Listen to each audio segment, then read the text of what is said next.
Muito obrigada.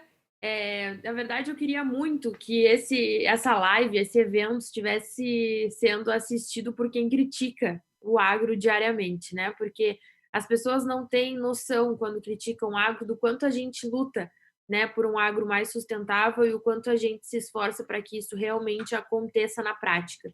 Então, eu realmente queria que. Eu sempre falo que em eventos com muita informação, eu queria que realmente outras pessoas assistissem, e é justamente esse o meu papel, né? Tentar levar para essas pessoas essas informações que a gente discute aqui, que a gente constrói em conjunto, para que elas entendam de fato que o agro ele não é o vilão, né? Ele é sim a solução aí para os nossos problemas atuais e futuros, não só economicamente falando, mas na parte de sustentabilidade também. Então as pessoas perguntam muito por que eu defendo o nosso agro, né?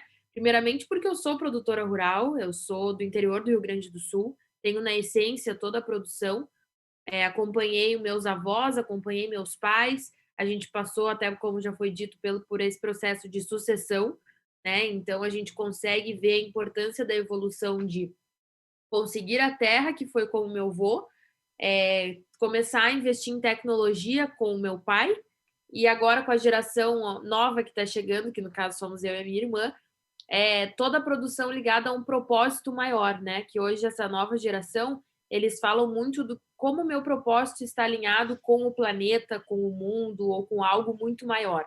Então eu acho que isso está acontecendo cada vez mais no agro também, porque as pessoas, na sua grande maioria, também não conseguem enxergar.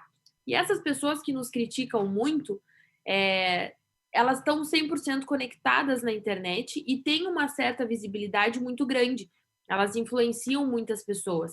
E essa juventude, que eu chamo dos millennials, que já são 50% da força de trabalho no Brasil, eles estão recebendo essas informações de uma forma rápida nas redes sociais e de uma forma errada. A gente acompanha vários artistas e personalidades aí falando sobre o agronegócio, falando sobre a Amazônia, falando sobre o consumo da carne, falando várias coisas que eles não têm um entendimento profundo, principalmente técnico, e usando aquilo como verdade absoluta porque é um discurso que acaba chamando a atenção. Então, eu tento sempre aqui, no meu papel, sempre é tentar comunicar o agro de maneira efetiva nessas ferramentas de comunicação que as pessoas acabam usando para detonar o agro, né? Para falar que o nosso agro, inclusive, não é sustentável e não tem preocupação com isso. Então, lá está sempre a minha luta. A gente percebe muito ativismo com discursos bem convincentes falando mal do nosso setor. E eu não estou dizendo só aqui no Brasil, a gente está falando de personalidades internacionais. Né? A gente tem aí pessoas falando, eles pegaram tanto e abraçaram tanto essa questão da Amazônia que eles não nem se preocupam em entender o que realmente está acontecendo. Né? Eles não se preocupam em distinguir aí criminoso ambiental de produtor rural. Eles não conseguem entender que os produtores rurais, que são mais que a maioria dos produtores no Brasil, eles estão fazendo a coisa certa e mais do que isso, procurando incentivos, alternativas para fazerem cada vez mais a coisa certa. Então, eu tenho alguns exemplos aqui que as pessoas acabam não entendendo que o interesse do produtor rural é valorizar o meio ambiente, é cuidar das suas áreas de preservação permanente, porque não cuidando das suas áreas vai impactar diretamente na sua produção, na sua qualidade de produto, né? Então as pessoas elas estão batendo muito no nosso setor com um viés muito ideológico, que na verdade não pode existir. A gente tem que entender os dois lados, ponderar para então formar a nossa opinião. E mesmo que ela não seja a favor do agro, digamos assim, porque o agro não é perfeito, a gente sabe disso e prova disso, é esse evento que a gente está debatendo aqui, alternativas, inclusive para que ele fique cada vez melhor e mais alinhado com a sustentabilidade, as pessoas precisam entender o que realmente acontece dentro da porteira e os desafios que existem aí para um produtor rural diariamente, né? Então, eu defendo sempre que o agro ele deve ser mais valorizado, não só pelos brasileiros, como pelos estrangeiros também. E muitas pessoas perguntam por que essa nossa imagem ela está tão errada, né? Por que a desinformação ela acaba sendo tão grande? E essas são umas perguntas que eu sempre faço também para a gente tentar amenizar esse impacto que, querendo ou não, atinge diretamente o nosso setor. Então, eu sempre tento levantar alguns pontos positivos, né? Nós somos 21% do PIB, 45% das exportações, 20% dos empregos no Brasil. nós seguramos a economia do nosso país, as pessoas querendo ou não. E outra, mesmo sendo um grande exportador, a maior parte da produção do agro é para os brasileiros. E isso é uma coisa que as pessoas acabam tendo como algo errado, né? E elas acham que não, que a gente só trabalha para exportar, só pensa em dinheiro, só commodity. Na verdade, não é isso. E muitos, mesmo assim, seguem achando que nós somos vilões, né? E aí eu pergunto, vocês já comentaram aqui, mas por que ninguém fala para essas pessoas, ou por que essas pessoas elas não entendem como funcionam as APPs, né? As áreas de preservação permanente, cadastro ambiental rural, a preservação das nascentes, o resgate de terras degradadas, de pastagem degradada, enfim.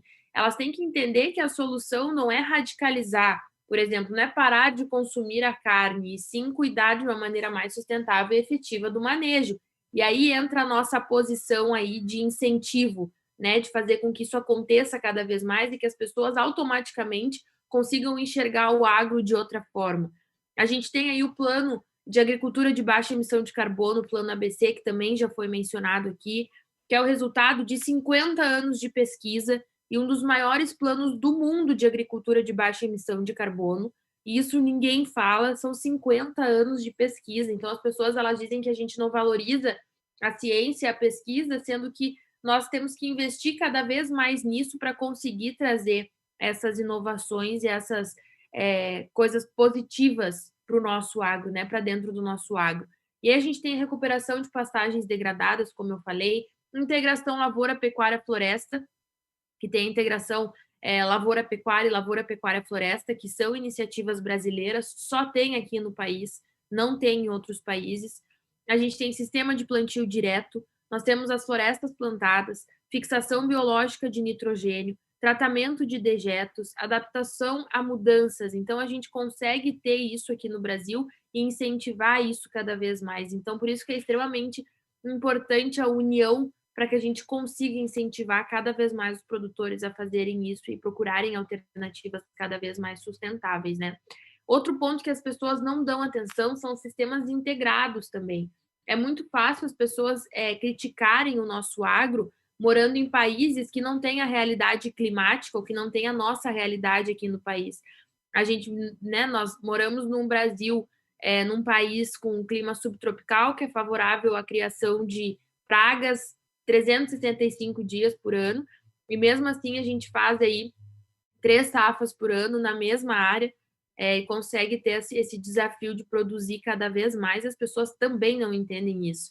Então, quase 25% da área agricultável do Brasil já adotou sistemas mais sustentáveis de produção dentro das tecnologias do Plano ABC, que inclusive esse tamanho aí, essa dimensão é maior do que o território da Alemanha, que inclusive é um dos países que nos criticam diariamente, né? Então o Brasil ele é um exemplo mundial em estratégia no agronegócio para mitigar carbono e para adaptar o setor às mudanças climáticas. E o nosso país tem uma estratégia para o futuro, que é um motivo que nos orgulha e prova disso é esse evento aqui. Então, acho que a gente tem que. O nosso desafio, na verdade, é conseguir externalizar isso, é conseguir mostrar para as pessoas o quanto nós estamos preocupados. No caso, esse é o meu papel, na verdade, como comunicadora, né? Como que está lá tretando nas redes sociais em defesa do agro. Mas eu acho que isso que a gente tira desse evento hoje, a iniciativa do selo, o que a gente está procurando para melhorar o nosso agro brasileiro, ele vai ter um impacto positivo diretamente na nossa imagem. Então, eu acho que nós temos que fazer isso cada vez mais. Eu tenho aí, estou procurando mostrar mais exemplos positivos de produtores que estão fazendo a diferença, né? Que estão aí cada vez mais investindo nessas inovações, nessas tecnologias e nesse agro mais sustentável, ao invés de ficar só batendo de frente com quem fala mal. Acho que a gente tem que mostrar cada vez mais na prática como isso está acontecendo e como isso cada vez mais vai acontecer graças a incentivos como esses que a gente está debatendo aqui hoje. Então, eu acho extremamente importante essa nossa união, eu acho extremamente importante o Brasil humanizar o agro e andar de mãos dadas com o termo sustentabilidade. Porque eu sempre falo que as empresas que não investirem, tanto empresas rurais quanto não rurais, enfim, que não investirem em inovação e tecnologia vão ficar para trás. E o agro, se não pensar de uma maneira mais sustentável, diretamente ligado com a forma que o consumidor quer receber seus produtos em casa, também vai ficar para trás. Então, isso é uma preocupação que tem que ser dessa nova geração que está assumindo as propriedades, e esses incentivos são extremamente importantes para que eles consigam perceber o quão necessário é investir para ter um retorno positivo e para fazer parte aí de uma comunidade sustentável que não só defende o agro, como mostra na prática como ele funciona. Eu geralmente, no final das minhas palestras, eu costumo mostrar um vídeo onde vários produtores se juntam e mostram o que eles estão fazendo de diferente pelo agronegócio, pela baixa emissão de carbono. E se a gente for comparar com a cidade, a gente consegue ver que o agro está longe de ser o vilão. Então, acho que realmente o que a gente tem que fazer é unir força, mostrar que é positivo e que é valoroso e dar retorno, investir nesse agro sustentável, não só para melhorar a nossa imagem, mas também para incentivar outros produtores aí a fazerem o mesmo. Então, acho que a união é a palavra, e eu aqui, como comunicadora e defensora do agro, vou continuar batendo sempre nessa tecla.